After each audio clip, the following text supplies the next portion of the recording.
यो चाहिँ मेरो मावली गाउँ ल। मावली गाउँमा 2 घर, बाहिरतिर।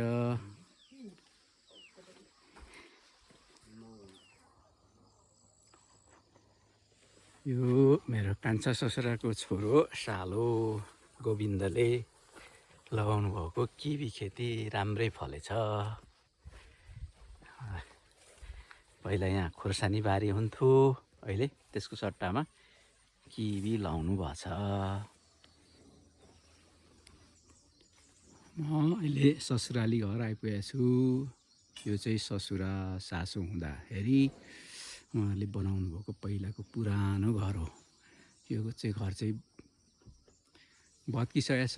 यही घर हुँदाखेरि हाम्रो बिहे भएको थियो। अहिले नयाँ पछि ससुरा बित्नु भएपछि सालाले बनाउनु भएको घर हो।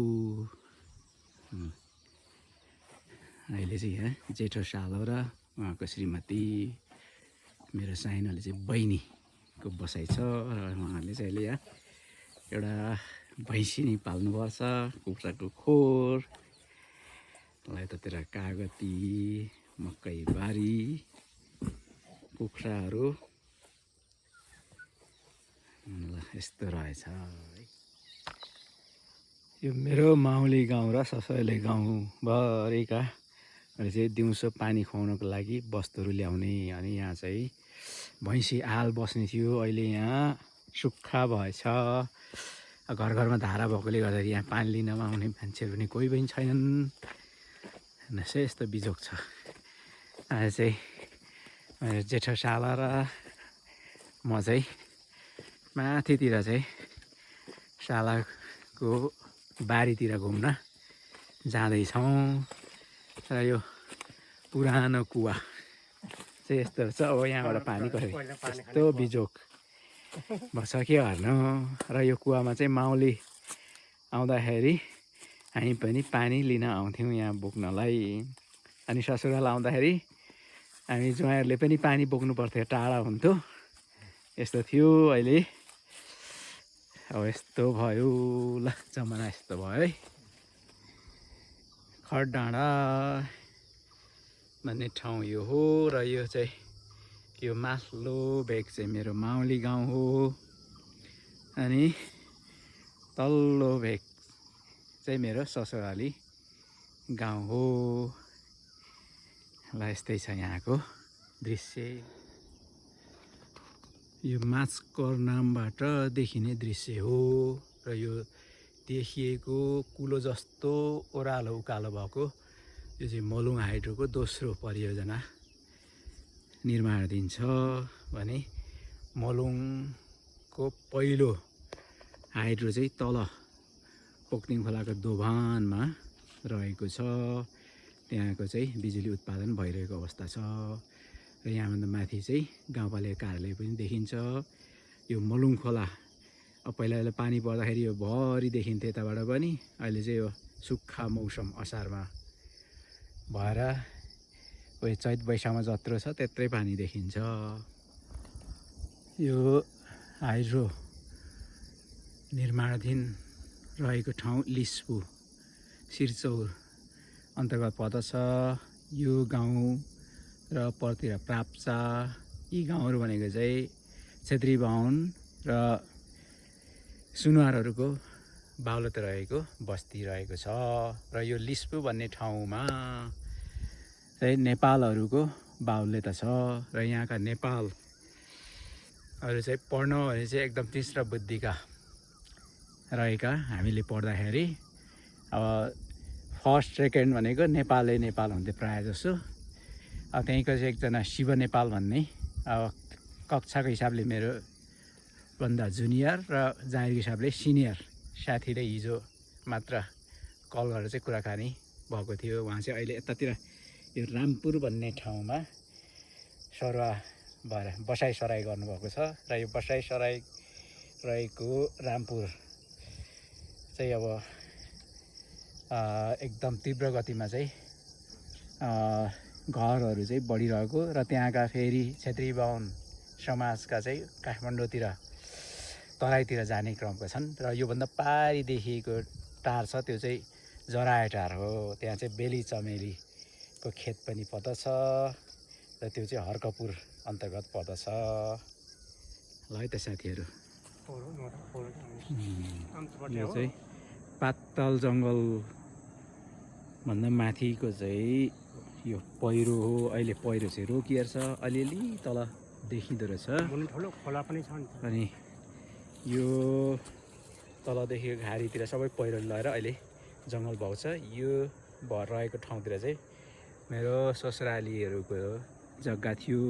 मैले बिहे गरेको साल 1-2 पटक कोदोको नल काटेर भारी पनि बोकेको हो र अहिले चाहिँ यस्तो अवस्था भएछ। ल ससुरालीहरूको जग्गा हेर्न आएको अवस्था यस्तो छ। पहिरोले गर्दाखेरि यहाँसम्म नि पहिरो आएर चाहिँ यहाँको बस्ती नै जोखिममा रहेको अहिले चाहिँ रोकिएर जङ्गल भएको अवस्था रहेछ। र यो बाटो पनि पहिला धेरै तल थियो, अहिले माथिबाट चाहिँ सरेछ। यो पहिरोले गर्दाखेरि तलबाट सिधा बाटो हिँड्न पाइन्थ्यो। माथि पहिरो गएर परबाट माथि गएर माथिबाट तल झर्नुपर्ने। यो चाहिँ ससुरालीहरूको जग्गा। यहाँनिर चाहिँ के डढेलो पनि लाग्छ, यति बाँकी रहेछ।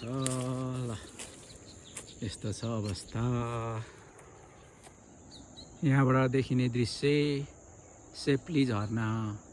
हामी चाहिँ यसलाई चाहिँ ढङढङ छाङ्गा भन्छौँ र तल देखिने चाहिँ सेप्ली बस्ती हो, हामी चाहिँ स्याम्प्ली भन्छौँ। यो झरना भएको ठाउँ गत साल दसैँ र तिहारको बिचमा म पुगेको थिएँ। योदेखि माथि देखिने कुहिरो बादल देखिन्छ, त्योभन्दा उतापट्टि चाहिँ कडेनी भन्ने छ हाम्रो जग्गा रहेको ठाउँ।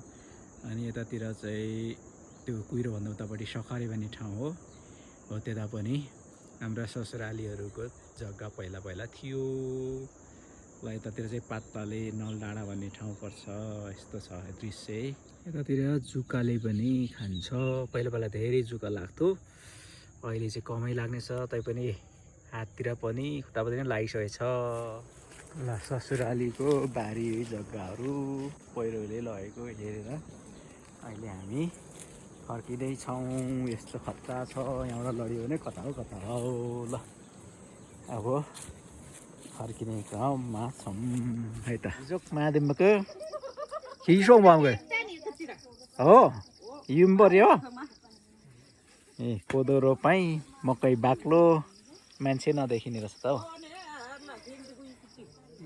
ल उसँग रोक्सी मारा मातु उसो मारा